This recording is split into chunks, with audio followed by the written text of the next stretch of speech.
My name is Imani Washington and I am 34 years old. The morning after I buried my husband Jamal, I found my father-in-law Joseph standing in our living room. He sneered as movers carried out our sofa. "The party's over, Imani," he said, his voice void of any grief.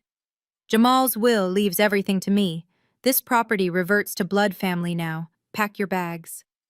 He thought he had me cornered, a grieving widow with nothing. He had no idea that my husband and I had prepared for this exact betrayal. And he definitely didn't know the secret I was holding, a secret that would cost him everything. Before I continue this story, please let me know where you are watching from in the comments below. And if you have ever had family try to take advantage of you in your darkest moment, hit that like button and subscribe. You will want to see how this ends. The cold Atlanta rain was still soaking through my black coat as I pulled up to the curb. I was exhausted, drained, empty by a grief so profound it felt like a physical weight. I just wanted to get inside, lock the door, and collapse. But I never got the chance. The front door of our Inman Park home was wide open. A heavy-duty truck from Washington and Sons Construction was parked at the curb, its hazard lights flashing in the gloom. My stomach twisted. Washington and Sons was my father-in-law's failing company. My heart hammered against my ribs as I fumbled with my keys and ran up the walkway. Joseph was standing in the foyer, arms crossed, looking like he owned the place. He didn't even flinch when he saw me. "Finally decided to show up," he said. His voice was cold, bored. "I was wondering when you'd come to get your underwear." The words hit me like a slap.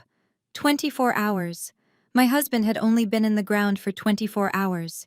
I saw movement past his shoulder. My brother-in-law Marcus was grunting as he and another man guided our green velvet sofa toward the open door. That sofa. It was the first piece of furniture Jamal and I ever bought together, a symbol of our shared life. Seeing them handle it so roughly, dragging its legs across the floor, felt like another physical blow. "Joseph, Marcus, what are you doing?" My voice cracked, barely a whisper. I tried again, louder. "Stop! That's our furniture. Put it down." A high-pitched metallic laugh echoed from our kitchen. Brittany, Marcus's wife, sauntered into the foyer, swirling a nearly full glass of champagne. Champagne. It was 9 o'clock in the morning, the day after her brother-in-law's funeral. "Oh, Imani, sweetie," she drawled, her voice dripping with a condescension she didn't even try to hide. "Listen, hon, Jamal's gone. The family connection, it's gone too. It's over." Brittany had despised me from the day Jamal introduced us. She was a white woman from a once wealthy family who had been disowned for her reckless spending. She could never accept that Jamal, the family's golden boy, had married a black woman. A black woman who was a successful digital strategist who earned more than both she and Marcus combined, and who hadn't needed the Washington name for anything. My success was an insult to her failure. I stared at the champagne flute in her hand, then back at her cold, smiling face. The grief that had been a suffocating fog for days suddenly sharpened into a single point of pure white-hot rage. "Brittany," I said, my voice shaking, "what the hell are you doing in my house?"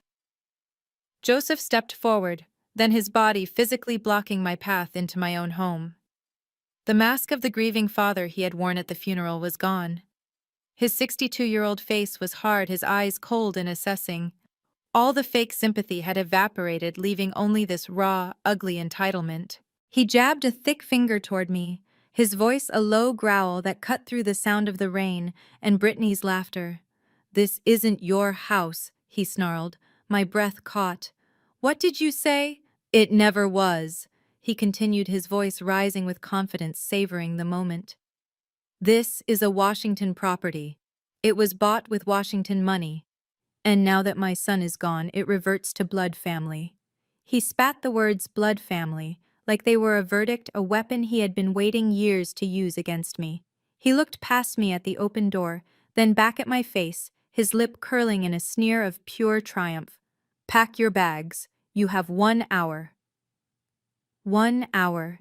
He was throwing me out, onto the street in the rain one day after I buried his son. My world, which had already been shattered by Jamal's sudden aneurysm, began to tilt and implode. They weren't grieving. They were vultures. They were thieves who had shown up with moving trucks instead of masks. I looked from Joseph's smug face to Brittany, who was smiling into her champagne glass, to Marcus, who just looked down, a coward, as always.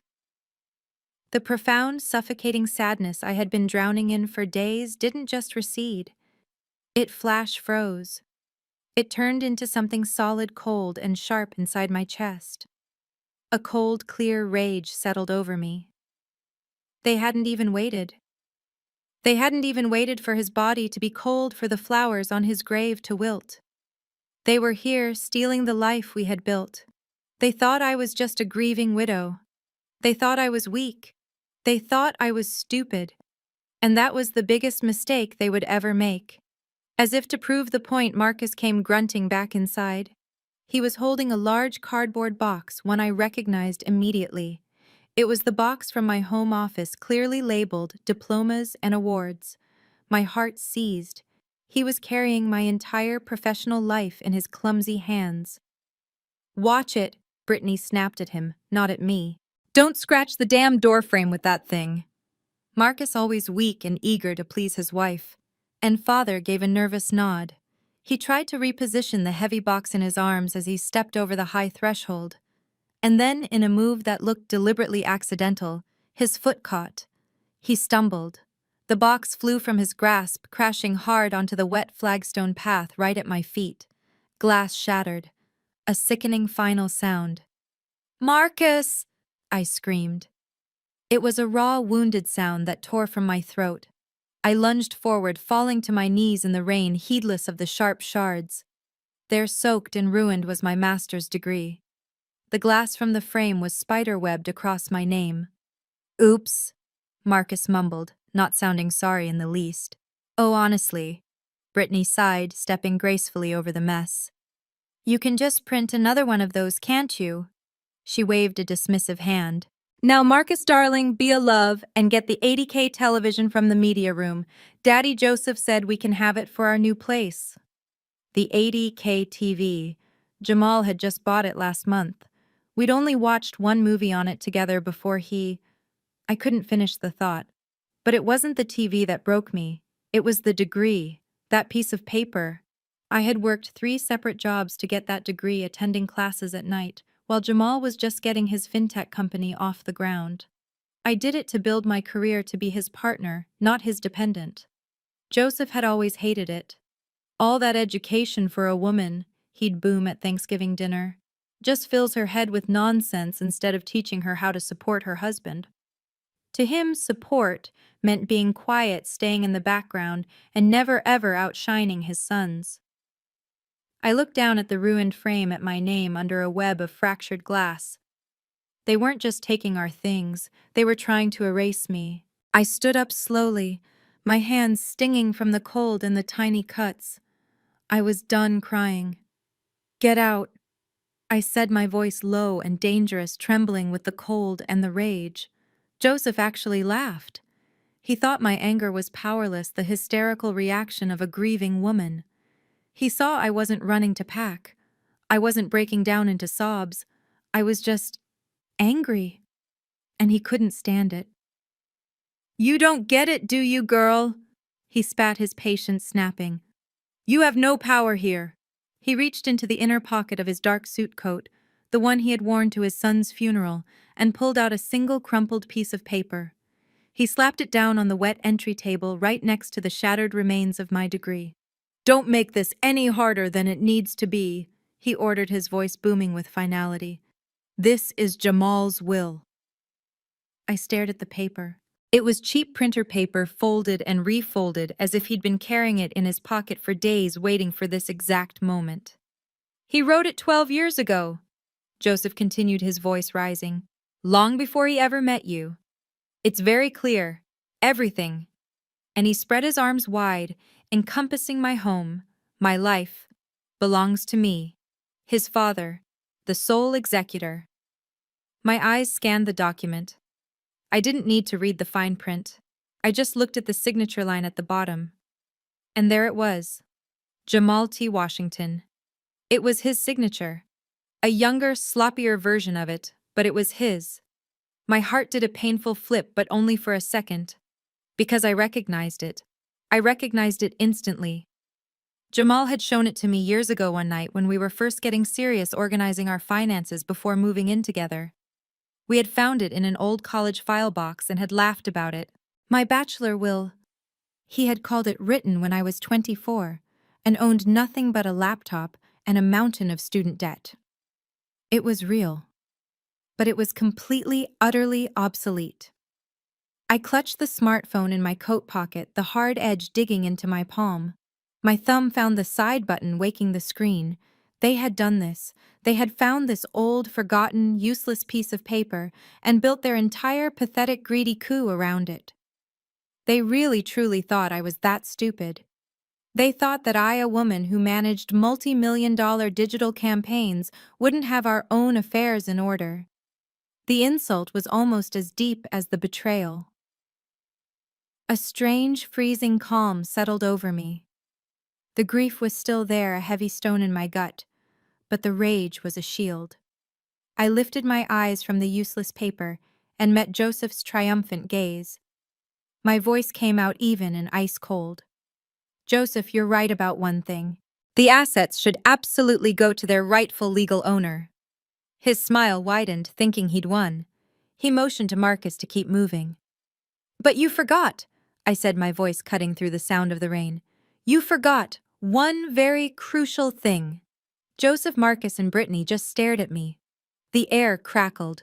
The movers paused the sofa still halfway out the door. Then all at once they burst out laughing. It wasn't a small chuckle. It was a loud, ugly, barking laugh. Joseph threw his head back, his face turning red. Marcus snorted a weak echo of his father. Brittany was the worst. She actually bent over, holding her champagne glass away so it wouldn't spill, her shoulders shaking. Oh, that's rich, she cackled, wiping a tear from her eye. You forgot something crucial. What's that, Imani, that you deserve it, she said, pitching her voice high in a cruel mimicry of a whining child. That you loved him so much. Is that your crucial detail, sweetie? That's not how law works. I just waited. I let them laugh. I let them enjoy their final moment of imagined superiority, standing there in the rain, my ruined master's degree at my feet. The coldness inside me was absolute. They were so blinded by their own greed, so convinced of my weakness, that they couldn't see the cliff they were gleefully dancing on. No, Brittany, I said, my voice quiet, but it sliced through their laughter like a razor. They stopped, their smiles fading. You're right. Love isn't how this law works, which is why I'm surprised you all forgot to ask. Who actually owns this house? Joseph's smile twitched. What the hell are you talking about? We just told you. It's a Washington property. My son's. You assumed it was, I said. I took a single step forward, finally crossing the threshold out of the rain and into my foyer. I was done being kept outside. You assumed Jamal bought it. He didn't. The silence that followed was heavy, confused. I could see the gears turning in their heads, but they couldn't get there. They were still too certain of their own narrative. So I made it plain for them. I bought it, I said. Brittany's mouth opened, but no sound came out. Joseph just stared. I bought this house, I repeated louder this time, in 2018. With my signing bonus from my last job at the tech firm, 2 full years before Jamal and I ever got married. The silence that fell was immediate and absolute. It was so quiet, I could hear the rain dripping from the gutters. Brittany's mouth was still open, but the laughter had died on her lips. Marcus looked like a scared kid caught shoplifting. Joseph's face, which had been so smug and triumphant, began to contort. It went from confused to pale to a dangerous mottled purple. He was a man who had never been told no in his life, and he was being told no by me, the woman he considered nothing more than an accessory. He sputtered. You're lying. That's impossible. He told me he bought this place. He told you he was moving into this place. I corrected him, my voice like steel. He moved in with me. I didn't wait for him to argue. I pulled my phone from my coat pocket. My hands were perfectly steady.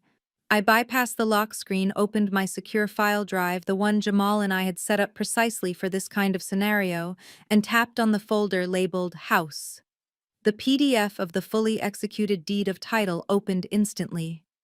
I held the screen up to his face. He flinched as if the light from the phone was burning him. "Read it," I commanded. He lunged and snatched the phone from my hand. "What is this? This is fraud. You faked this. You tricked him into signing it after you were married." He roared, his voice echoing in the foyer. I didn't even flinch. I just held out my hand. "Give it back." He clutched it, his knuckles white. I spoke again, my voice lower, deadlier. "Give me back my phone, Joseph." He thrust it back at me, his chest heaving. "It's a fake." "It's not," I said, putting the phone safely back in my pocket. "It's dated, notarized, and filed with Fulton County. You can look it up yourself if you know how. It's dated May 10th, 2018. We were married in June of 2020. Under Georgia state law, this house is my separate property. It was never part of the marital estate. It was never Jamal's to leave to you in any will, old or new. It is and has always been 100% mine." The color drained from his face. He knew I was right. This wasn't a social argument. It was a legal fact, and he was a businessman. He knew what a deed meant. I had him, and he knew it. I walked to the front door, which was still standing open, rain blowing in. I pushed it wider. "Now," I said, my voice ringing with an authority he had never heard from me. "Tell your men to bring my sofa back inside. Then take your son, your daughter-in-law, and your truck and get off my property before I have every last one of you arrested for trespassing and attempted theft." Joseph stood there shaking. He was vibrating with a rage so profound I thought he might actually strike me. He looked at me, then at the movers who were frozen on the sidewalk, then at the useless will in his hand. He had lost. He had come in like a king to claim his castle, and had been exposed as a fool in his own entryway. He snarled a low animal sound. He jabbed a finger not at me but at his men. "Put it back," he bellowed. "Just put it all back, now." The movers, their faces a mix of confusion and embarrassment, scrambled to obey. They wrestled the green velvet sofa back up the steps, bumping it against the wall. I didn't even care. Joseph turned back to me, his eyes promising war. He knew he'd lost the house. But he wasn't done. He stepped so close I could smell the stale coffee on his breath. "Fine," he yelled, spittle flying from his lips. "You win. You keep this empty shell, you keep the bricks and the wood, but all of Jamal's money, his bank accounts, his shares in that little tech company, they all belong to me. It says so right here." He violently shook the crumpled will. "You won't get a single dime. You hear me? Not one. You'll be begging me for scraps within a month. You'll lose this house soon enough when you can't pay the taxes without my son's money." He spun on his heel and stormed out into the rain. Marcus and Brittany, pale and silent for the first time, scrambled after him like two wet rats fleeing a sinking ship. I watched them pile into the construction truck, Joseph slamming the door so hard the whole vehicle shook. I slammed my front door. I locked the deadbolt. I leaned my forehead against the cold wood and finally let out the breath I'd been holding since I first saw that truck. The first battle was over. I had won. But he had just drawn the line for the next one. He thought he had the will. He thought he had all the money. He had just started a war he had no idea he was already prepared to lose. 2 days later, I was sitting in an office that felt like the exact opposite of my life. Maya Turner's office, high up in a glass tower in Midtown Atlanta, was pristine, organized, and sharp. Just like Maya. She had been my best friend since we met in college, and now, as the sharpest estate lawyer in the city, she was my lifeline. She had slid a box of tissues across her polished mahogany desk when I walked in, but I hadn't touched them. I hadn't cried. Not since I'd slammed the door on Joseph. The cold rage from 2 days ago had settled deep in my bones, a permanent freezing fire. Maya leaned forward, her face a mask of professional concern, but her eyes were angry. She knew this family. She and I had spent years preparing for this. Imani? What did he do? After they left, did they try to come back? No, I said, my voice hollow, all the fight from 2 days ago drained by this new development. He did something worse. He did exactly what he threatened to do. I looked down at my hands resting in my lap. He did it, Maya. He froze everything. How do you know? She asked, her fingers already moving toward her keyboard. I had to take a breath. I went to the funeral home this morning. Henderson's. To finalize the payment for Jamal. To pay for my husband's casket. The words felt like ash in my mouth. My card was declined. The words just hung there in the sterile, quiet air of her office. The humiliation was a fresh, stinging wound, almost worse than the confrontation at my house. The funeral director, Mr. Henderson, a kind, elderly man who had known Jamal's family for decades, had looked at me with such pity. Mrs. Washington, he'd said, his voice low and embarrassed. The joint account. It seems to be blocked. Blocked. Not insufficient funds. Blocked. I called the bank on the way here. I continued, finally meeting Maya's hardening gaze. I sat in my car in the funeral home parking lot. They wouldn't tell me anything at first. Security protocols, they said. Finally, a branch manager I recognized got on the line. He sounded terrified. He said Joseph Washington had come in yesterday afternoon. He had presented himself as the executor of Jamal's estate. He had presented a will. And he had put a freeze on everything. I was rambling, but I couldn't stop. Every joint account, every savings account, every investment portfolio that had Jamal's name on it. He's trying to starve me out, Maya. He knew I had to pay for the funeral today. He's trying to break me. He wants me to come crawling to him for money just to bury his son. This is his payback for me owning the house. Joseph had always hated my independence. When I got my last promotion, he'd actually told Jamal, "You better keep an eye on her. A woman with that much money of her own gets ideas." He wanted me dependent, and now he was manufacturing that dependency. Maya's face was grim. Her fingers flew across her keyboard, the sharp clicks echoing the hammering in my chest. "That bastard," she whispered, her eyes scanning her screen. "He's not just fast, he's demonic. He's using that old will, that piece of paper from 12 years ago." She swiveled her monitor to face me, and my blood ran even colder than it had at my front door. On the screen was the Fulton County Probate Court e-filing system. And right at the top was a new case file, Estate of Jamal T. Washington, filed by Joseph Washington, petitioner. "Look at the timestamp," Maya said, her voice dripping with disgust. I looked. 9:04 a.m. Yesterday. My mind flashed back. 9:04 a.m. Yesterday. We were at the church. The organ was playing.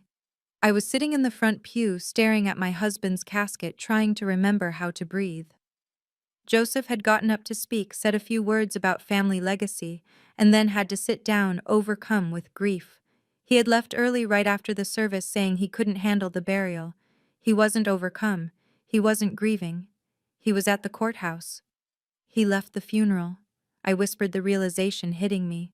He left his own son's funeral to go to the courthouse and disinherit me. "He's trying to seize control of the entire estate before you can even breathe," Maya said, her voice hard as nails. "He thinks you're just a grieving widow. He thinks you'll be too shattered to fight back. He's trying to make his lie the official legal truth before we can stop him. He is in for a very, very rude awakening." Maya stared at the screen, her knuckles white as she gripped her mouse. "That bastard," she whispered, her voice a low, dangerous hiss. "He didn't just file it. He filed it ex parte, trying to get emergency control without you even being notified. He is banking on you being too destroyed by grief to even notice this, let alone fight it.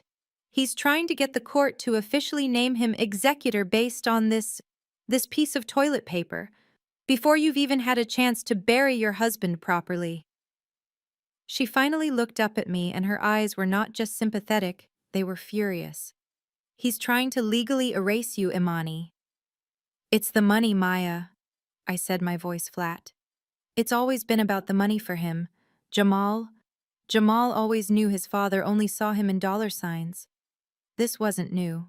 It was just the horrifying final act of a play that had been running for years.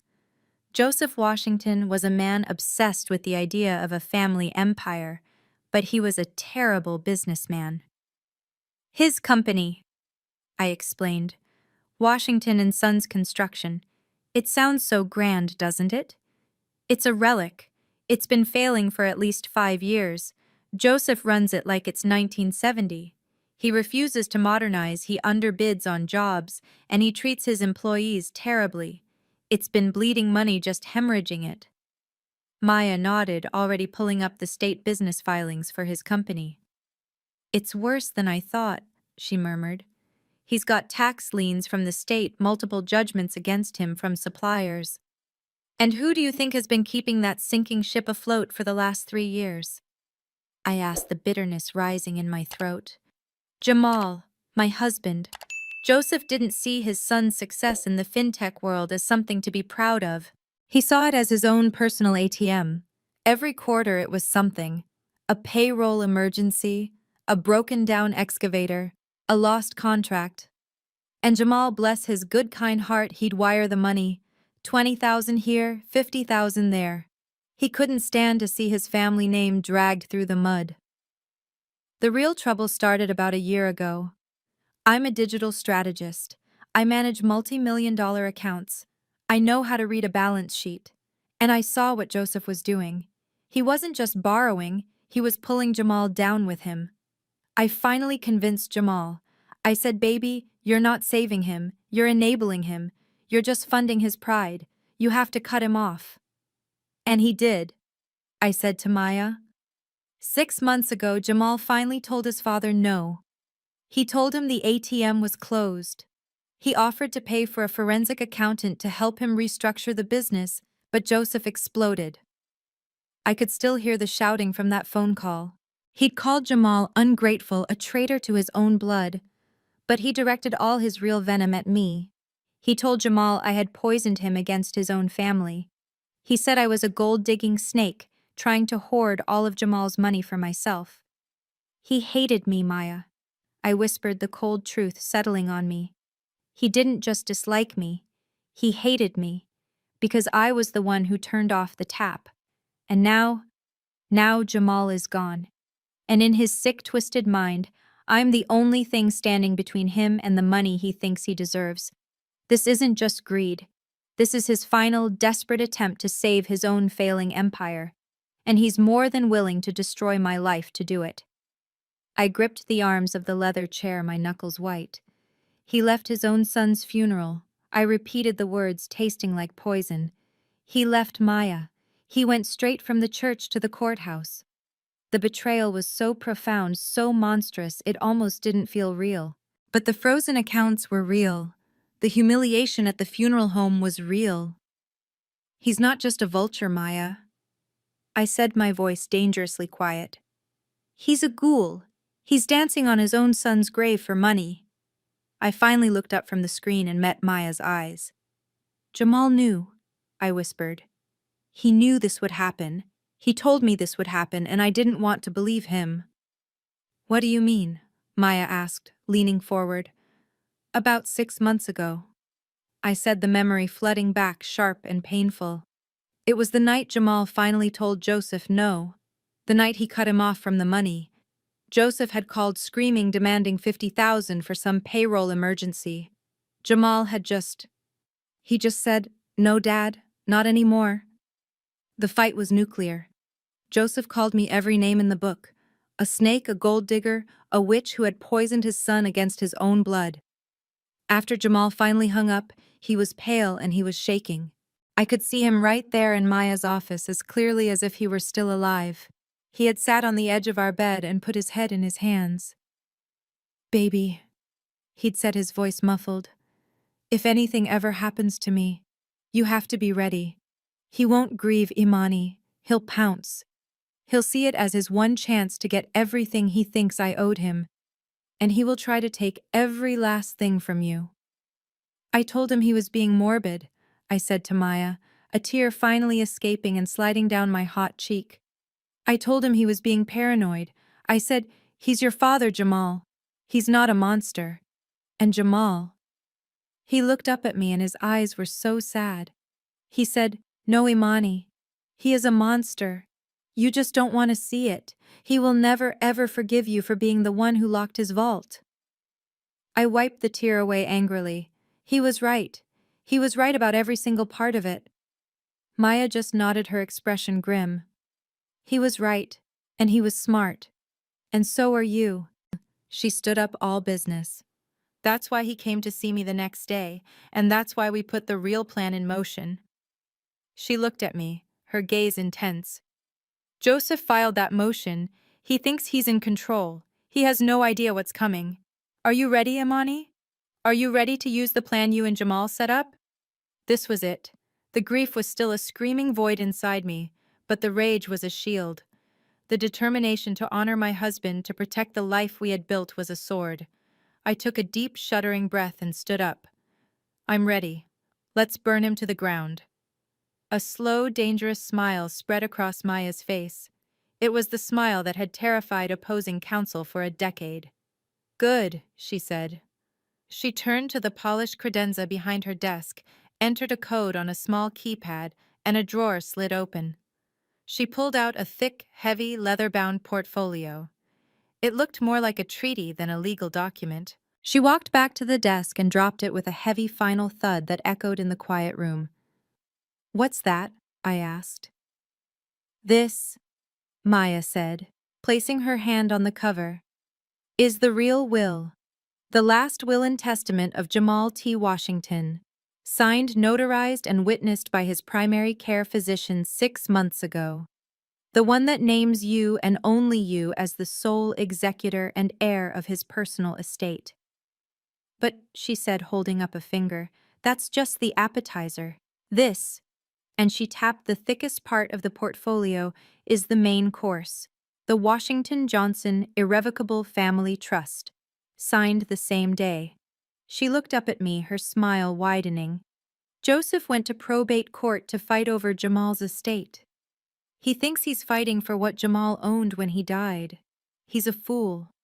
He has no idea that as of 6 months ago, Jamal Washington, the individual, owned almost nothing." "What do you mean?" "I mean," Maya said, her voice full of triumph, "that we legally transferred 95% of his assets out of his personal name. The 4.5 million in fintech stock, the brokerage accounts, the cash reserves. It all got moved into the trust. A trust that you, Imani Washington, are the sole trustee and beneficiary of. A trust that the probate court can't touch. A trust that Joseph's pathetic 12-year-old will has absolutely no claim over. He's fighting for an empty bank account. He just doesn't know it yet." Maya made the call. She didn't request a meeting, she demanded one. She informed the bank's regional president that his branch manager, Mr. Peterson, was currently complicit in a fraudulent attempt to seize assets protected by an irrevocable trust, and that he was in violation of federal banking regulations. Unsurprisingly, a meeting was set up immediately. Less than an hour later, Maya and I walked into the private banking branch. This wasn't a normal bank. There were no tellers, no lines, just thick carpet, expensive art, and quiet rooms with frosted glass. We were ushered into a large, cold boardroom. The air was thick with tension. Mr. Peterson, the branch manager who had frozen my accounts, was already there, sitting at one end of a long, polished table. He was a pale, thin man in an expensive suit, and he looked terrified. He was sweating slightly despite the cold. He couldn't meet my eyes. A moment later, the door opened again, and Joseph stormed in with Brittany trailing behind him like a smug shadow. They had clearly been called by Peterson, who was now scrambling to cover his own tracks. Joseph looked furious. He had been challenged. His authority, which he had declared at my front door and at the courthouse, was being questioned. He didn't just walk in. He invaded the room, throwing his coat onto an empty chair. He pointed a thick finger at me. "You're wasting your time, Imani!" He boomed, his voice echoing in the silent room. He was performing, trying to re-establish his dominance in front of the banker. "The court has been notified. The accounts are frozen as they should be. My son's money belongs to me." He said it with such absolute arrogant certainty. He truly believed it. He believed that piece of paper from 12 years ago was a golden ticket. He believed that because he had filed it first, he had won. He was sitting there, a thief who believed the bank was his accomplice. Brittany, seeing her father-in-law's display of power, visibly relaxed. She was here for the show. She settled into a plush leather chair, crossed her legs, and gave me a slow, condescending smile. She looked me up and down, taking in my simple black dress, the same one I'd worn to Maya's office. The dark circles under my eyes. The absence of my wedding ring, which I hadn't been able to bring myself to wear yet. "That's right," she chimed in, her voice sickly sweet for the benefit of Mr. Peterson. "It's all part of the estate which Joseph controls." She leaned forward as if sharing a helpful piece of advice. "Honestly, Imani, maybe you should start selling some of those designer bags Jamal bought you. You're going to need the cash now that the gravy train is over." The insult was so petty, so profoundly cruel, I almost laughed.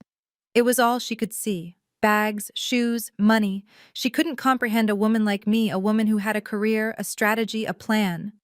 She saw me as a doll, a dependent just like her, and now she was here to watch me be broken and thrown away. I said nothing. I just sat there, my hands folded on the table. I looked at Joseph's red, angry face. I looked at Brittany's smug, vapid smile.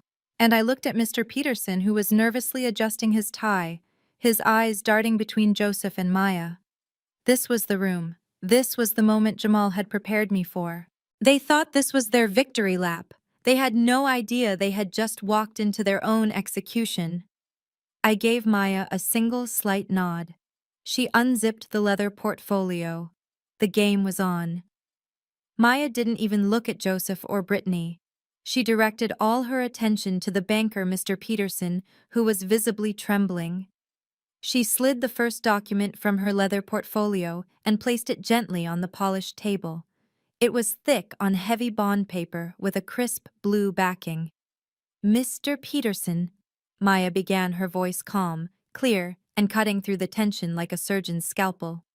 "My name is Maya Turner from Turner Law. I am the legal counsel for the actual estate of Jamal T. Washington." She slid the document across the table to him. "This," she said, "is the fully executed, notarized, and legally binding last will and testament of Mr. Washington, dated 6 months ago."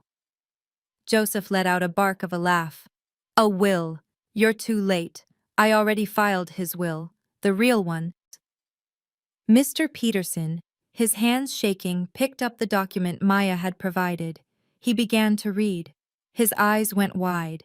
His pale face went completely white.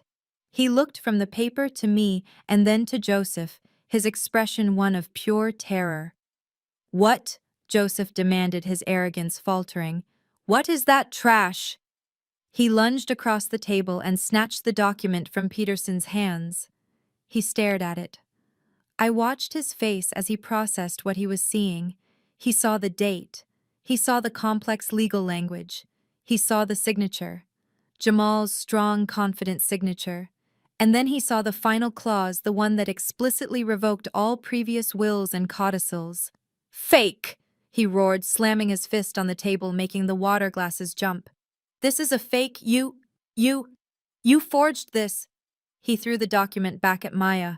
"It's a lie. I have the original. I have his will." "No," Maya said, not even flinching as the papers scattered. "You have a piece of paper he signed when he was 24. I have the will he signed 6 months ago after he found out his father was a thief. That is the controlling legal document." "She's lying, Joseph!" Brittany chimed in, her voice suddenly shrill. "It's a fake. Look at it. It's probably not even signed." "Oh, it's signed," Maya said, her voice dangerously pleasant. "It's signed by Jamal. It's signed by me. And she paused, leaning forward for the killing blow. It's co-signed by two witnesses, one of whom was his primary care physician, Dr. Allen, the same doctor who signed his death certificate.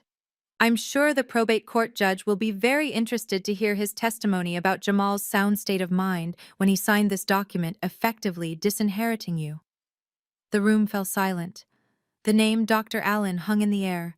Joseph knew him. Dr. Allen had been the family's physician for 20 years. His word was iron.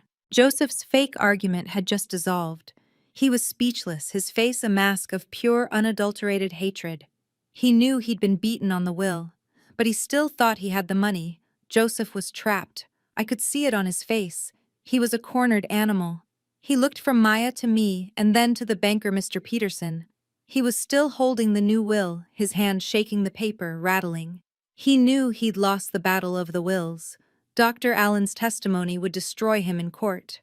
But I could see the greedy calculations still working behind his eyes. He still thought he had the money. He probably figured, okay, so she's the executor.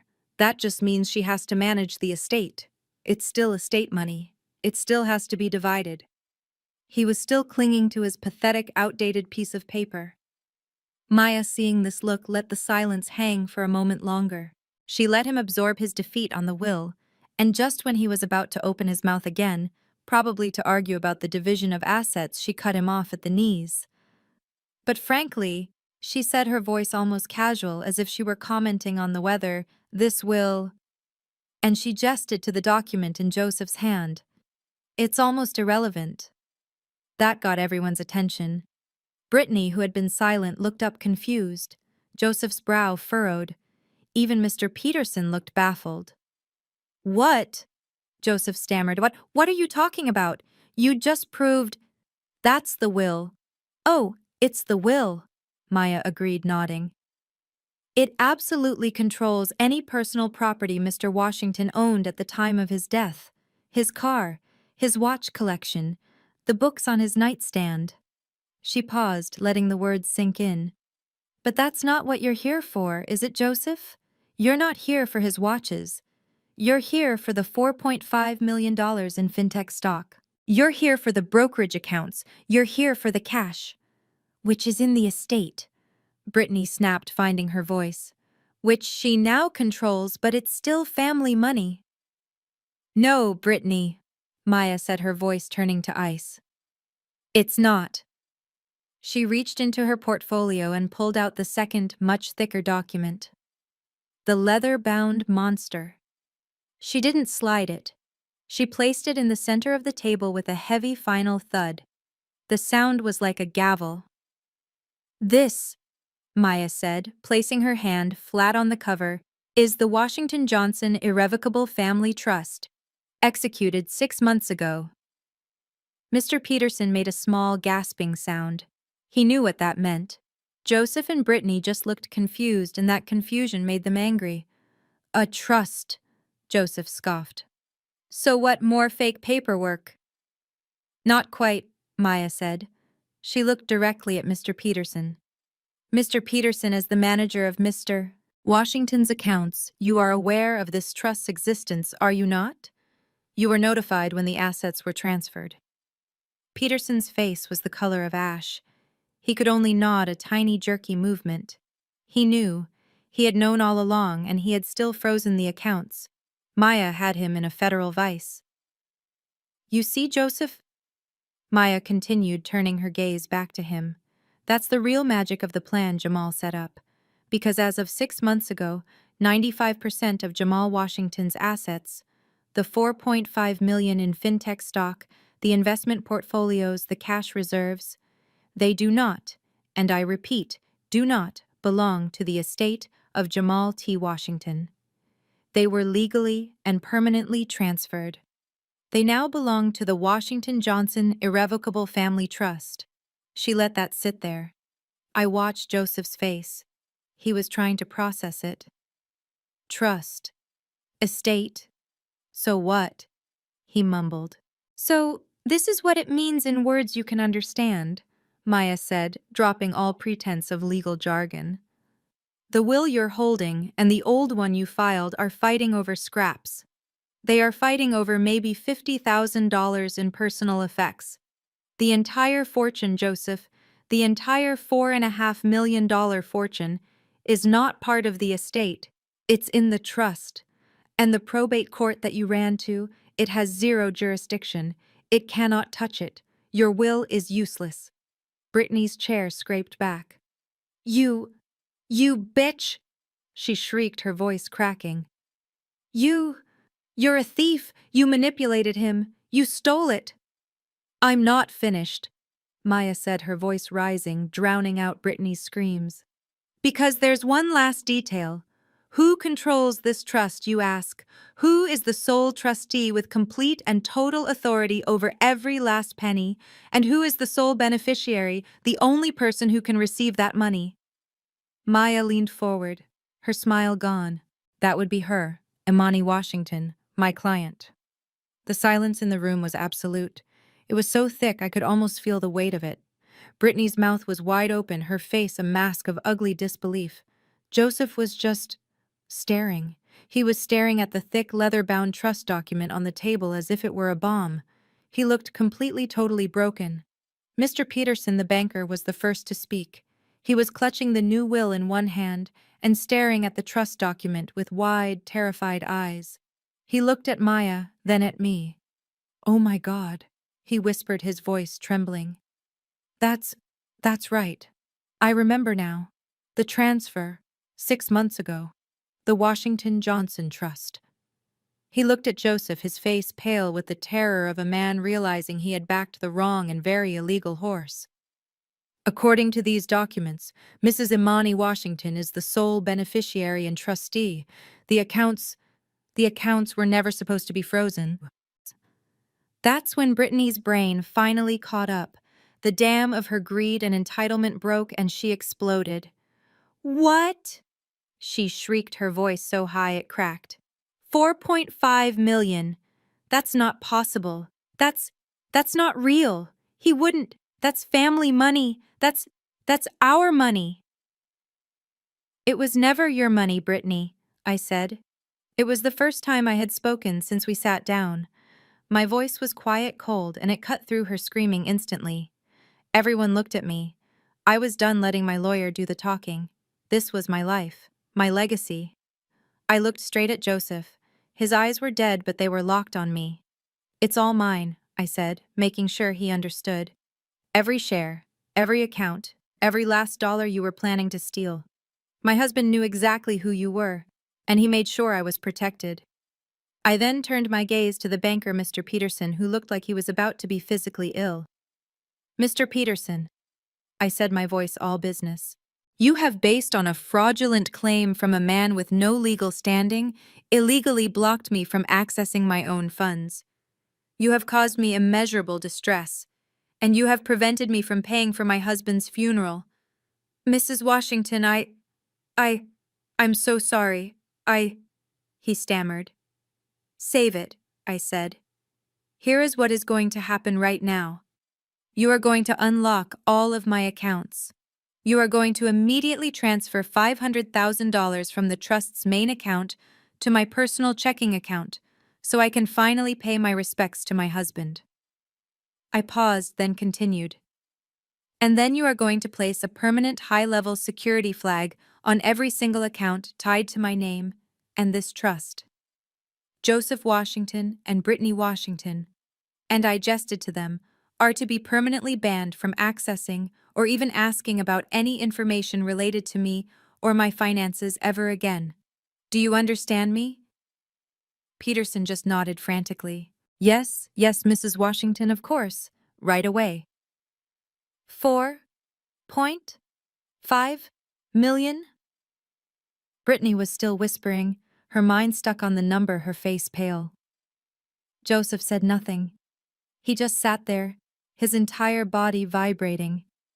He had lost. He had come for a kingdom and had been thrown out with not even a handful of dust. He had lost the house. He had lost the money. He had lost all control. And then, with a strangled roar of pure, impotent rage, he slammed both of his fists down on the polished mahogany table. The water glasses jumped. Brittany screamed, but I just watched. It was the pathetic dying tantrum of a king who had just been dethroned. They had lost the battle for the money. But as I watched him storm out of that boardroom, his face a mask of murderous fury, I knew. The war was far from over. That night I was back in my house. The sofa was back in its place, but the room felt wrong. Violated. I hadn't won. I had just survived. I paid the funeral home over the phone, the five-figure sum going through without a hitch. It gave me no satisfaction. It just felt empty. After the adrenaline of the bank confrontation wore off, the grief came rushing back and heavier this time, suffocating. But now it was mixed with a cold, hard fury. Joseph had left his son's funeral to rob his widow. He had tried to make me penniless to humiliate me. He had failed, but he had still done it. I couldn't sleep. I sat in Jamal's home office, surrounded by his things, his scent. I opened my laptop, intending to review the trust documents Maya had given me copies of. I logged into the secure drive Jamal and I shared, the one we used for our most important files. As I scanned the folders, taxes, investments, wills, my eyes landed on one I had never noticed before. It was a folder Jamal must have created himself, hidden in a subdirectory. Its name was just one word: leverage. My blood ran cold. It sounded unlike him. Jamal was a good man, a kind man, not a calculating one. But the man I'd seen in the bank boardroom, the man Maya described, the man who had set up this ironclad trust to protect me, was also a strategist. He was my husband, and he knew his family. My hand trembled as I double-clicked. The folder opened. There were no photos, no letters. It was just a long list of scanned PDFs, all neatly labeled. WNS creditor notice, Bank of America. WNS overdue invoice, CMEX. WNS final demand, Cat Financial. My stomach twisted. WNS. Washington and Sons. I started clicking them open one by one. They were all legal notices, invoices for hundreds of thousands of dollars in materials, default notices on heavy equipment leases, warnings from banks about their line of credit. And they weren't recent. The dates went back 3 years. I knew the company was in trouble. How could I not? Jamal had been complaining about it, stressed about it for as long as I could remember. "Dad's running that place into the ground, Imani," he would say, rubbing his temples. "He and Marcus. They're still trying to do business like it's 1980. They've mortgaged everything, the building, the equipment, all of it." Every quarter, like clockwork, there would be another family emergency. Joseph would call yelling about a payroll gap or a lost contract, and Jamal, with his big, generous heart, would sigh and wire the money. He couldn't stand to see his family name fail. But looking at this pile of documents, this wasn't just a struggling business. This was a company on the verge of total collapse. This was a house of cards. And Jamal hadn't just been helping them. He had been tracking their demise. But why? Why label this leverage? I scrolled faster, my heart pounding against my ribs, a sick, dawning realization clicking into place. These weren't just notices. They were satisfied notices, paid in full, one by one. The $10,000 invoice from the lumber supplier, the $100,000 lease payment for the Caterpillar bulldozer, the massive $500,000 line of credit from Bank of America. All of them paid. But they weren't paid by Washington and Sons. I looked closer at the documents. At the bottom of each one was a notice of assignment of debt. The debts hadn't just been paid, they had been purchased. They had been bought out in full by a single mysterious entity, a holding company I had never heard of. IJ Holdings LLC. IJ Holdings, IJ. My breath caught in my throat. I.J. Imani Johnson. My maiden name. My hands flew across the keyboard. I opened another folder, one I did know. Taxes. I opened the subfolder for the trust, and there it was. A single simple document. Certificate of Incorporation I, J Holdings LLC, registered in Delaware, listed as a fully owned subsidiary of the Washington Johnson Irrevocable Family Trust. He hadn't just given them money, he hadn't just been helping them. My God, Jamal, my kind, generous, thoughtful husband. He had been a secret shark.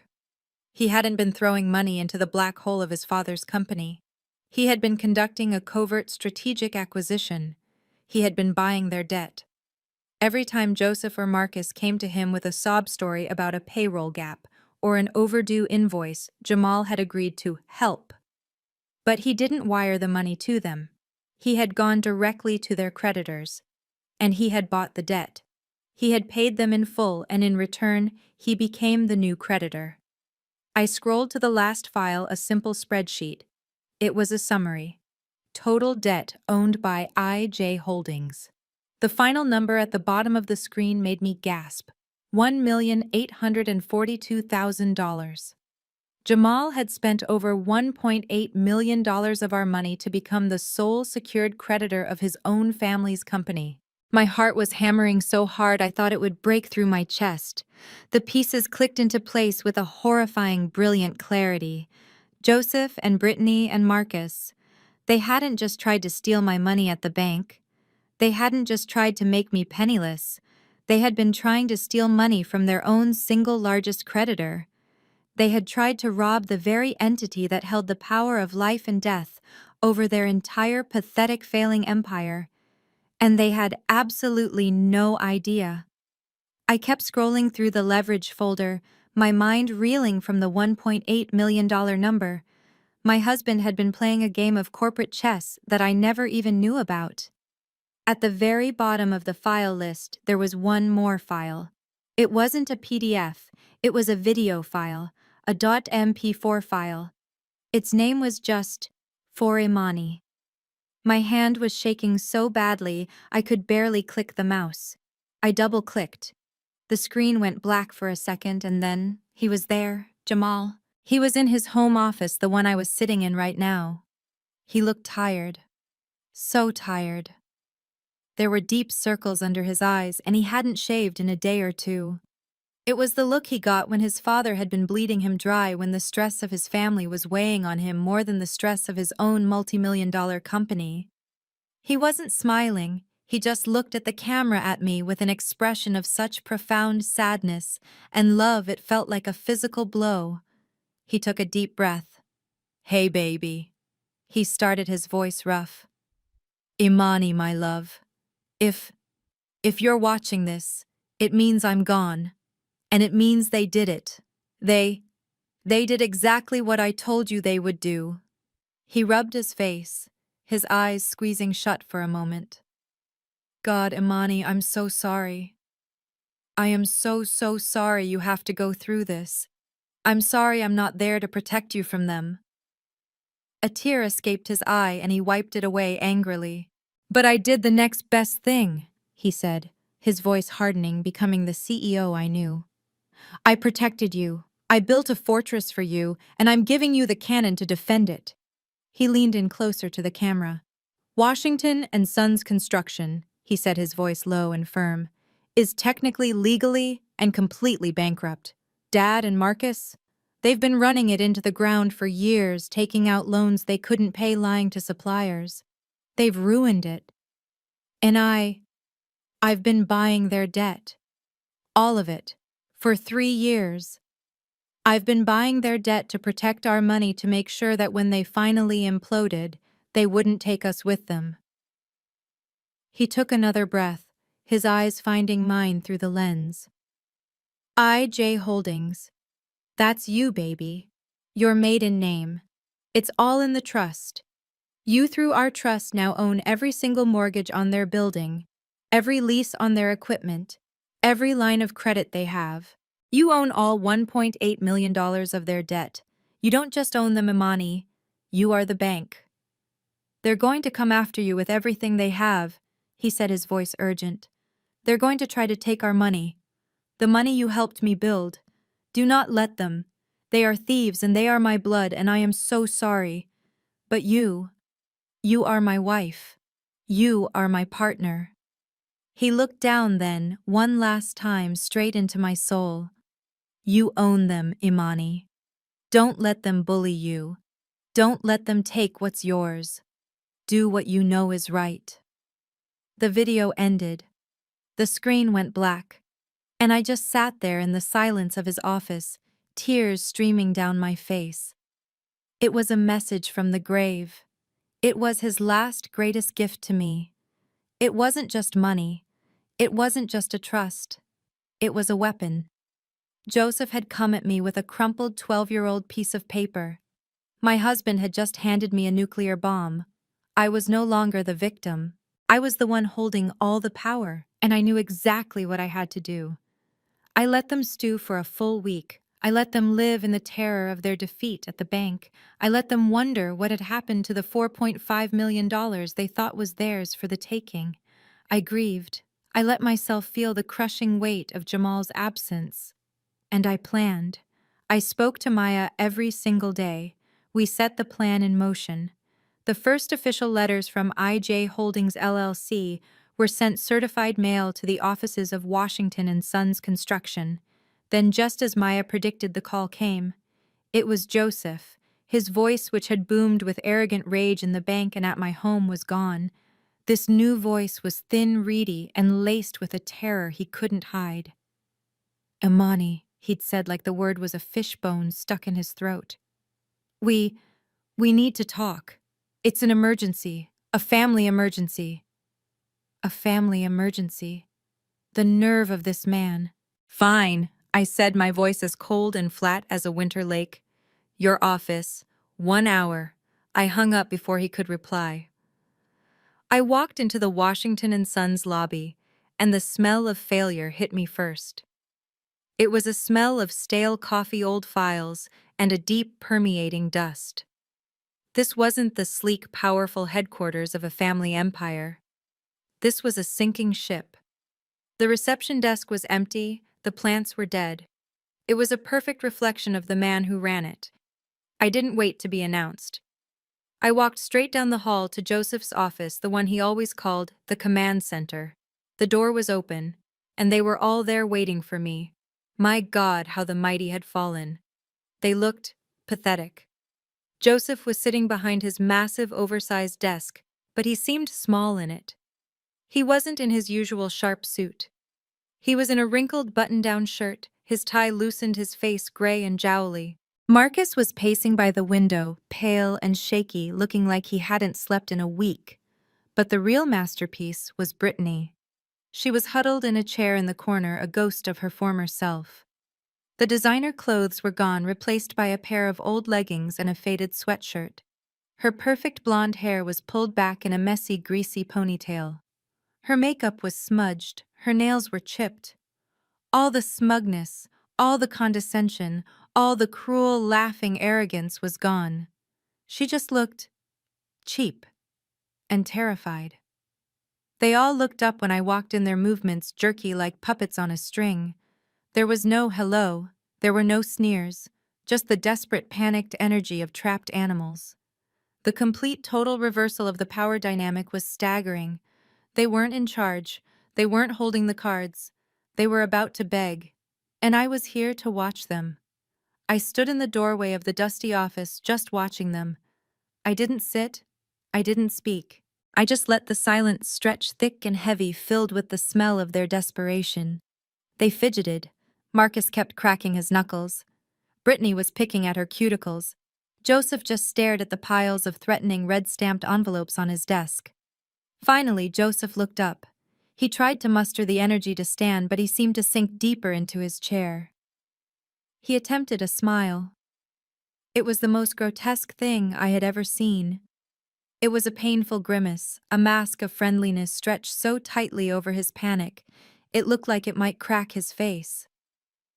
Imani, he began.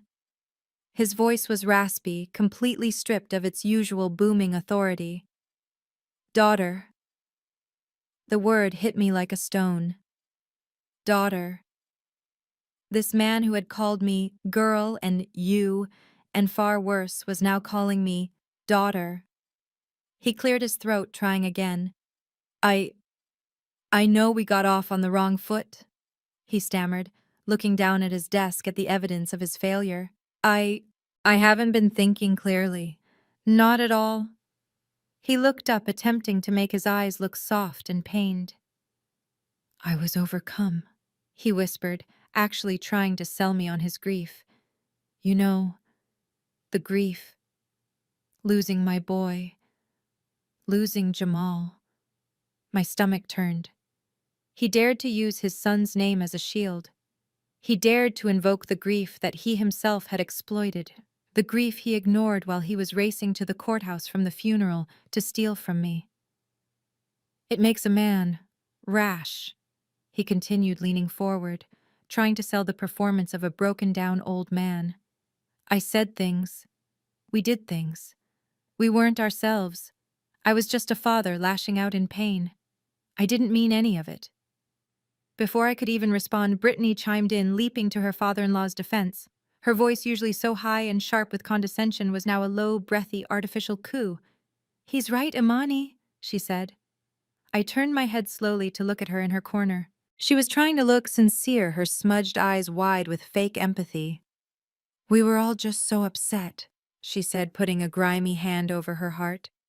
We're all grieving in our own way. We didn't mean it. Any of it. She waved her hand dismissively as if it wasn't attempted grand theft. What happened at the house? That was just emotions running high. You know? She actually stood up then, taking a hesitant step toward me like I was a spooked animal. The important thing is family, right? She whispered, trying to force a weak conspiratorial smile. You know, family. We fight. We say terrible things. But in the end, we're family. And we have to stick together. Especially now with Jamal gone. She actually reached out her hand as if to touch my arm in comfort. I took a sharp step back, and her hand fell awkwardly into the empty air between us. Let's just... She pushed, her voice desperate. Let's just forget all of that. Unpleasantness. We can move past this. We can figure this all out, as a family. I just stood there. I let the word family hang in the dusty air, a rotten, hollow thing. I didn't respond to Brittany's pathetic, pleading smile. I didn't acknowledge Joseph's performance of a grieving, remorseful father. I just waited. I stared at them, my face calm, my eyes cold, and I let the silence become a suffocating, unbearable weight. I watched them. Brittany's fake smile faltered and collapsed. Joseph's gaze dropped from my face back to the pile of red-stamped envelopes on his desk, his hand trembling. They had played their family card, their grief card, and it hadn't worked. They had nothing left. They both looked almost simultaneously at the weakest link. Marcus. He had been pacing frantically by the window, his back to me, just a ball of vibrating anxiety. He suddenly slammed his fist against the wall, leaving a small crack in the plaster. For God's sake, just tell her! He yelled, his voice cracking with hysteria. Brittany flinched. Joseph's head snapped up, his expression a mix of anger and defeat. Marcus spun around. His face was blotchy and red, his eyes wild with pure, undiluted panic. He looked cornered, and his fear made him aggressive. Look, Imani, he shouted, striding toward me. We don't have time for this, okay? We need your help. Ah, there it was. Not family, not forgiveness. Help. The real reason I was summoned. I said nothing. The bank just called, he stammered, his words tumbling out. They said all our loans, all of them. The line of credit, the equipment leases, everything, it's all been sold. Sold to some damned holding company, Joseph mumbled from his desk, his voice a low, defeated rumble. And they're calling it all in. Marcus practically shrieked, his voice rising in panic.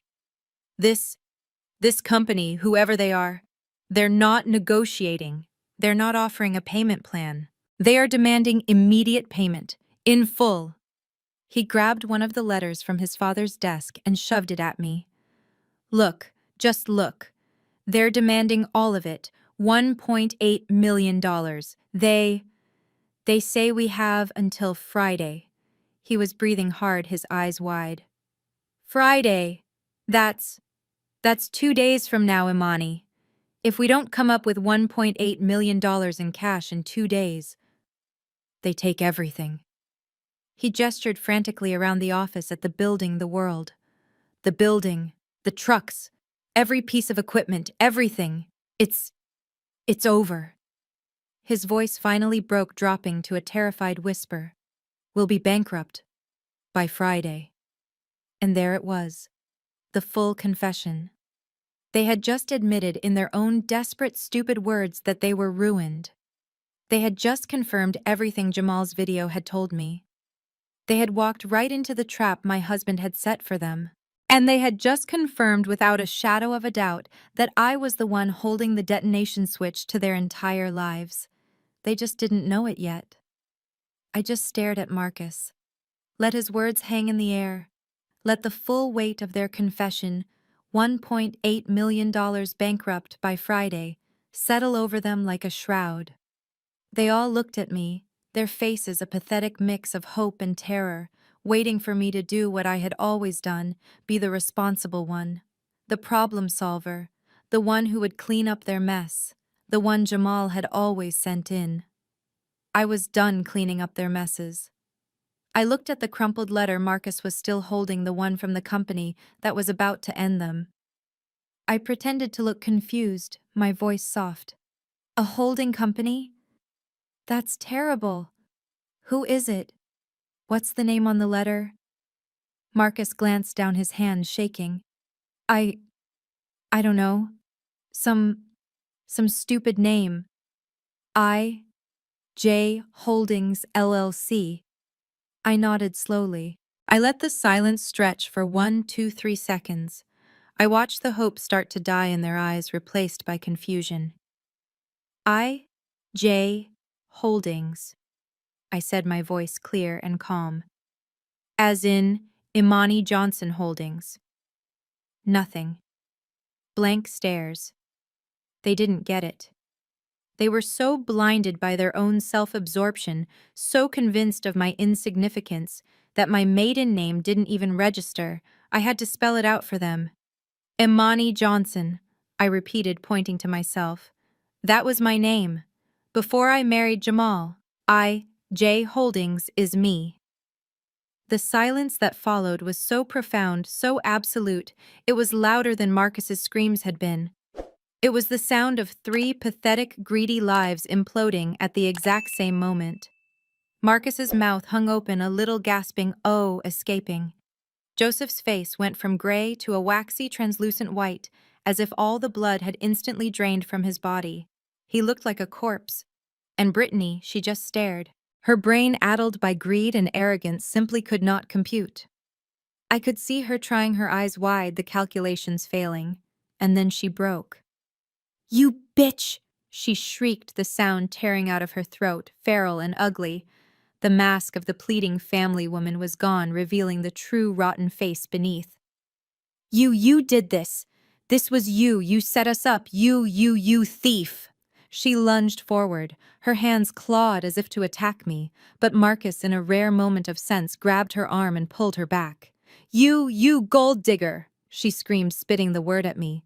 "You manipulated him. You got him to sign those papers. You stole that money from him, from us. You were planning this all along. You were stealing from him while he was dying."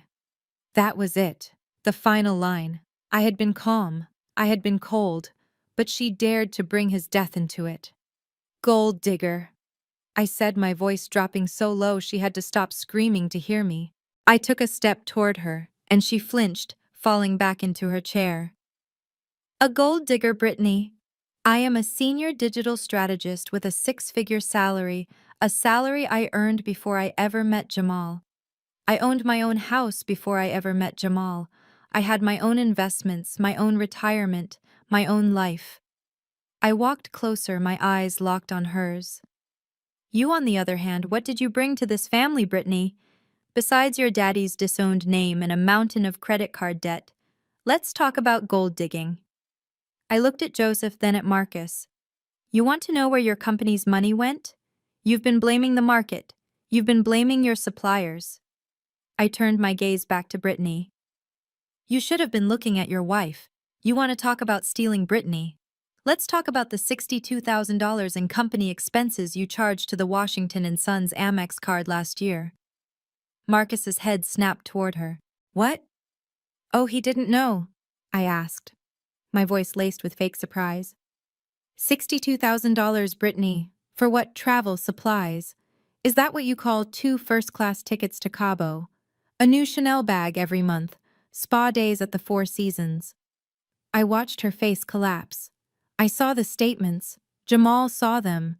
You were bleeding this company dry, stealing from them all, while Joseph couldn't even afford to pay the health insurance premiums for his crew, the men who have worked for him for 20 years. Marcus looked like he was going to be sick. Brittany, you told me those were from your trust fund. Her trust fund. I laughed a cold, bitter sound. Her trust fund was cut off in 2016. She's been living off you. And when you didn't have enough, she started stealing from your father. I wasn't done. I turned from Brittany's crumpled, sobbing form and looked at Marcus. He backed away, holding his hands up. I didn't know, Imani, I swear. Oh, you didn't know about her stealing, I agreed. You were too busy with your own. His face went white. What are you talking about? I'm talking about the $110,000 project bonus you awarded yourself 3 months ago, I said, my voice sharp. The one you coded as subcontractor payout on the books. You thought no one would notice. It was a bonus, he stammered. I earned it. We landed the Henderson project. You landed the Henderson project, I said. And then you lost it because you underbid by 40% and didn't have the capital to even start. You didn't earn a bonus. You stole $110,000 to buy yourself that metallic blue Corvette that's currently parked downstairs. You lied to your father and you lied to Jamal, telling him it was profit from a side deal, but it wasn't, it was theft. I finally turned to the head of the snake, to Joseph. He was just sitting there, a dead man in a chair. And you? I said, my voice filled with all the contempt I had held back for years. You, the great patriarch, the king of Washington and Sons. You sat there and watched your son and your daughter-in-law pilfer your company to death because you were too proud and too stupid to read your own books. You've been screaming about die legacy and blood your whole life. I walked right up to his desk, right up to his face. You called my husband a traitor for leaving this pigsty to build something real. You called me a snake for telling him to stop letting you bleed him dry. You begged him for money month after month to save this legacy. And then when he died, when your blood was lying in a casket, your first and only thought was to run to my home, try to evict his grieving widow and steal the rest of his money. I reached into my bag. I pulled out a thick, crisp envelope. You wanted to talk about blood, family, Joseph. You wanted to talk about what reverts back. This is a notice of foreclosure. I didn't hand it to him. I dropped it on the desk in front of him on top of all the other letters. That's from me, from IJ Holdings. I am calling in my $1.8 million debt. As of this moment, every asset of this company is frozen. By me. You wanted to know what happens on Friday. I take everything. The building, the trucks, the name, everything. You have 48 hours. Get out. I stood there watching the official white envelope settle on the dusty desk. 48 hours. Get out. Brittany was a crumpled, sobbing heap in the corner, her face buried in her hands. Marcus just stared at me, his face sheet white, looking like he had seen a ghost, completely frozen. Joseph didn't move. He just stared at the envelope. His hand shaking so violently, it looked like it would fly apart, reached out. His fingers brushed the thick paper as if it were a venomous snake. He looked up at me, his eyes wide, his face no longer waxy white, but a deep, blotchy, desperate red. The dead man was gone, replaced by a cornered, rabid animal. No, he whispered. It was so quiet I almost didn't hear it. "No!" he suddenly roared, slamming his fist on the desk, but the sound was weak, pathetic. "You can't." He scrambled to his feet, his heavy chair screeching backward on the floor. He came around the desk, his hands raised not in anger but in a desperate pleading gesture. He actually reached out and grabbed my arm. "Imani, please." I ripped my arm from his grasp as if his touch had burned me. I had never ever heard him use that word. Please. The bully was gone. The patriarch was gone. All that was left was this pathetic, whimpering old man, his face wet with sudden, terrified tears. "Please, not the company," he begged, his voice cracking. "Take the money, I don't care. The money in the trust. But not this. Not the company. This is my legacy." There it was, the magic word. "This is my father's name!" he cried, the tears streaming freely, now catching in the wrinkles on his face. "Washington and Sons. It's been in our family for 50 years. It's blood. It's the Washington name. You can't just destroy it. You can't take my name." He was sobbing openly now, a grotesque parody of the grieving father he had pretended to be at the funeral. He was crying for a pile of bricks and a failing business, not for the son he had buried. I just stared at him. I let his ugly, wet sobs echo in the dusty, silent office. I let him stand there completely exposed in his own hypocrisy. When he finally paused, gasping for breath, I spoke. My voice was ice. "Legacy," I asked. "Blood." I repeated the words, making them sound as filthy and hollow as he was. "Is that what you were screaming about when you stood in my foyer, Joseph?" He flinched as if I had slapped him. "You stood on my front porch one day after I buried your son, and you told me to pack my bags. You told me my marriage, my life, my home, none of it mattered. You looked me in the eye, Joseph, and you told me, and I quote, that this property reverts to blood family." I was grieving," he stammered, a pathetic last-ditch effort. I wasn't myself." "You were exactly yourself." I shot back, my voice like a whip. "You were the man Jamal warned me about. You were a thief, willing to make his widow homeless to get what you wanted. You drew the line, Joseph. Not me. You made your choice. You chose blood over family. You chose greed over legacy. You don't have a legacy anymore. You burned it to the ground yourself the moment you decided to rob me." He just stared at me, his mouth opening and closing, no sound coming out. He was completely broken, his shoulders slumped. He had nothing left. He had built his entire identity on that name, that legacy, and I had just shown him that it was nothing but ash. I let the silence hang in the air for a long, cold moment. I let them all sit in the ruin they had created. Brittany's sobs were the only sound. Then I spoke again, my voice a little softer, but no less firm. "You're right about one thing, Joseph. That legacy, the Washington name, it should be protected. It shouldn't be allowed to just die, to be destroyed by thieves and fools." A tiny, pathetic spark of hope lit in his eyes. He thought I was softening. He thought I was going to save him. "Imani," he whispered. "So I'm not going to let it fail," I continued. "I'm not going to destroy it. I'm going to take it over. The foreclosure on Friday will proceed. I will assume full ownership of all assets. But I'm not going to liquidate. I'm going to do what Jamal wanted to do for years. I'm going to restructure. I'm going to fire the thieves, pay the workers what they're owed, and rebuild this company into something he would have been proud of." Marcus finally spoke, his voice a hoarse croak. You're going to run it. You don't know anything about construction." "I don't have to," I said, looking at him with pity. "I know how to run a business. I know how to read a balance sheet. And I know how to hire competent people who aren't stealing from me. It's a novel concept, I know." I turned back to Joseph. He was just looking at me, confused, lost. "You see, Joseph?" I said, "You're about to get your wish. The Washington legacy will be preserved. It will be passed on. Because you were right. It should stay with blood." I paused. I let that word blood hang in the air between us. "And that's the other thing, Joseph. The final, crucial thing you forgot about blood. He just looked at me completely baffled. What? What are you talking about? I put my hand on my stomach.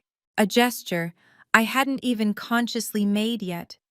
My voice was clear, strong, and it echoed in that dead silent room. You forgot that I am 10 weeks pregnant. I am carrying Jamal's son. The sound that came out of Joseph was not a word. It was a strangled, dying gasp. Brittany's head snapped up, her eyes wide, her mascara-stained face a perfect mask of disbelief. Marcus just stopped. He stopped breathing. He stopped existing. He just stared at my hand on my stomach. My son, I said, my voice ringing with a power they could not touch. Your grandson Joseph, your one and only blood grandchild, the true Washington heir, the one you just tried to make homeless, the one whose mother you just tried to bankrupt and throw out on the street. All for what? For this? I gestured around the dusty, failed office. You were so obsessed with your fake, rotten legacy that you almost destroyed the real one, the living one. Joseph's legs gave out. He stumbled back and collapsed into his chair, his hands shaking, his face a horrifying shade of gray. He was looking at me, but he was seeing a ghost. He was seeing the future he had just tried to murder. So, yes, Joseph, I said, my voice softening, but with no pity in it, only finality. I am taking over the company. On Friday, the foreclosure will be complete, and on Monday, my lawyers will begin the process of restructuring Washington and Sons. It will be dissolved, and a new entity will be formed, and every single asset, every truck, every piece of rebar, every cent of its new profit, will be placed into a new ironclad, irrevocable trust. A trust for the real legacy. A trust in the name of my son, Jamal Jr., to be managed by me, his mother, until he is 21. I looked at all three of them one last time. Three broken, pathetic, greedy people. They had lost. They had lost everything. They had lost the money, the company, the family, and now any claim to the future. As for the three of you, I said, walking to the door. I paused and looked back. You're fired. Security will be here in 10 minutes to escort you out. Get your personal items and get out of my son's building.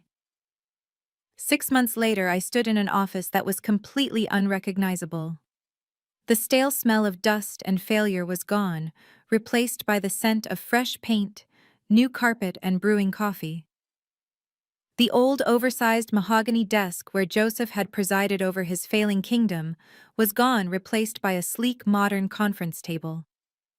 Where the dusty, cracked Washington and Sons sign had once hung, there was now a new name on the frosted glass wall: J.W. Legacy Holdings.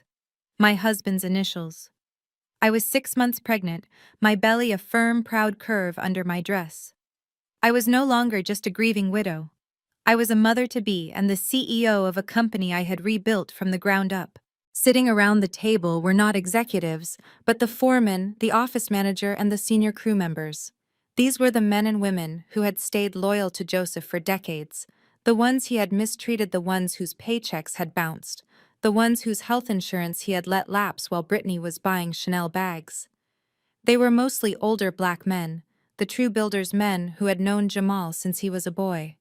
They had watched my hostile takeover with suspicion, but I had asked them to give me 3 months. They had. And today was the day I delivered on my promises. They looked nervous, but also hopeful. The atmosphere was no longer one of fear, but of cautious optimism. I had spent the last 6 months not just cleaning house, but cleaning the books. I had brought in the forensic accountants Jamal had wanted to hire. We had untangled decades of Joseph's and Marcus's incompetence and Brittany's outright theft. It was a bigger mess than I could have ever imagined. But after 6 months of ruthless efficiency, we had done it. I looked at Mr. Henderson, the oldest foreman, a man who had been my grandfather-in-law's first employee. He was the one who had looked at me with such pity in the funeral home. Today he was looking at me with respect. I smiled a real smile and placed my hands on the conference table. "Good morning, everyone," I said, my voice clear and strong. Thank you for coming. I have the numbers from our first official quarter as JW Legacy Holdings. I clicked a button and a simple, clean profit and loss statement appeared on the screen behind me. As you can see, we are for the first time in almost a decade officially profitable. A quiet gasp went around the room. Mr. Henderson just nodded slowly, his eyes bright. We landed the Henderson project, I said, pointing to the largest line item. The one Marcus and Joseph lost. I went back to them. I showed them the new numbers, the new leadership. We rebid it honestly this time. And we won.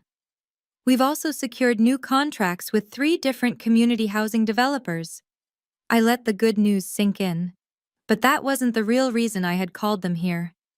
The numbers are good, I continued, my voice softening. But this company isn't just about numbers. Not anymore. It's about building a real legacy, something Jamal would have been proud of. And you can't build a legacy on a rotten foundation. I looked at each of them one by one. For years, the previous management, my father-in-law, treated your loyalty as his personal piggy bank. He mismanaged funds. He stole from you. Specifically, he borrowed from your pension fund and let your health insurance policies lapse, claiming the company was broke. All while, as we now know, he and his son and daughter-in-law were stealing hundreds of thousands of dollars for themselves. Anger flickered across their faces. They had known it, but they had never heard it confirmed so bluntly. As of this morning, I said, this company is not broke, and my first act as CEO is not to give myself a bonus. It's to correct the crimes of the past. I clicked to the next slide. As of today, 100% of the funds stolen from the employee pension fund, totaling over $300,000, have been repaid in full with interest. Furthermore, your new platinum-level health insurance policies are active as of this morning. Your families are covered. This time the sound was not a gasp. It was a sob. Mr. Henderson put his head in his hands, his shoulders shaking. The office manager, a woman named Denise who had worked there for 30 years, was openly crying, tears of relief streaming down her face. This is not a gift, I said firmly, my own voice thick with emotion. This is what you were owed. This is justice. Joseph Washington built his company on taking. We will build our legacy on giving back. We are going to build this company the right way, the way it should have been done all along. After the meeting, I stood in my new office, the one that used to be Joseph's, and looked out the window. The city looked different, brighter. I took a call from Maya, who was handling the last of the legal fallout. You're a legend, Amani, Maya said, her voice warm. I just got off the phone with Joseph's lawyer, or his ex-lawyer, I should say. Oh, I asked, sitting down in my new chair, my hand resting on my belly. Yep. Joseph tried to file an emergency petition for grandparents' rights, claiming he had a right to be involved in his only grandchild's life. He tried to argue you were unstable. My blood ran cold for a second. And, Maya laughed. I countersued him for the $62,000 Brittany stole. The $110,000 Marcus stole, plus I submitted the security footage from your front porch of him attempting to illegally evict you. The judge didn't just throw out his petition, he sanctioned him for filing a frivolous lawsuit. He called his actions monstrous. Joseph has no money, no company, and now no standing. He has zero claim to your son Amani. He's done. I let out a breath I didn't even know I was holding. He's really gone. He's gone, Maya confirmed. And it gets better. Guess who just filed for divorce from Marcus? No, I said, a slow smile spreading across my face. Brittany, Maya confirmed, savoring it. She filed the moment she realized there was no money left. She cited irreconcilable differences. Apparently, Marcus not having a $1.8 million inheritance was very irreconcilable. She's demanding half of all his assets. Half of what? I asked. His Corvette I repossessed that last month. Exactly, Maya laughed. Half of nothing. She attached herself to what she thought was a winning horse, And when he turned out to be a broke donkey, she bolted. She's a true gold digger to the very end. I hear she's already back in her parents' good graces, telling them how she was fooled by the Washingtons. And Marcus? I asked, feeling a small, strange pang of pity. He was weak, but he was still Jamal's brother. Last I heard, Maya said, her voice turning serious, he's working, actually working, for a non-union crew out of state doing basic framing. He's living in a motel. He got exactly what Joseph always claimed to want for him. A real job. I was quiet for a moment. They had each in their own way received the exact justice they deserved. Their downfall wasn't just because of me. It was because of their own greed, their own entitlement, their own corruption. They had rotted their own legacy from the inside out. I had just been the one to finally push the hollow structure over. A few weeks later, I was home. The house was quiet. The nursery was finished. It was painted a soft, pale yellow, and the afternoon sun was streaming in, making the whole room glow. I had spent so much of the last 6 months fighting, managing, restructuring, and being angry. But in this room, there was no anger. There was just peace. I ran my hand over the smooth wood of the crib, the one I had built myself. I looked at the small rocking chair in the corner, and on the dresser, a silver frame. It was my favorite picture of Jamal from our trip to the coast. He was laughing, his head thrown back, the sun on his face. I picked up the photo and smiled, my other hand resting on my stomach, where I could feel the strong, steady kick of my son. "Hey, baby," I whispered, talking to the picture to the room to my husband. "We did it. We're safe." I traced the outline of his smile with my finger. "They thought my grief was my weakness, Jamal. They thought my loss was their opportunity. They were so obsessed with blood they forgot what really makes a family. They forgot what makes a legacy." I could feel Jamal Jr. kick again, a strong, reassuring thump against my hand. "They forgot it isn't about what's in your veins," I whispered. "It's about love. It's about respect. It's about protection. And you, my love, you protected us. Even when you were gone, you protected us. You left me the armor. You left me the sword. You left me the strength to fight for our future." I put the picture back right where the sun could catch it. "And now, our son. Our son. He's going to grow up right. He's going to grow up knowing what a real legacy is. He's going to grow up knowing exactly how great his father truly was." I sat down in the rocking chair, my hands folded over my belly, and I turned my face to the sun. I felt him kick one more time. It was a new beginning. Our beginning, built on truth, built on justice, and built on the real legacy of love. This journey reminds us that true strength is often quietest, in the moments of our deepest grief. Imani's in-laws saw her loss as an opportunity, blinded by their own greed. They mistook her silence for weakness, not knowing she was protected by her husband's foresight and her own resilience. They fought for a failing company, a hollow name.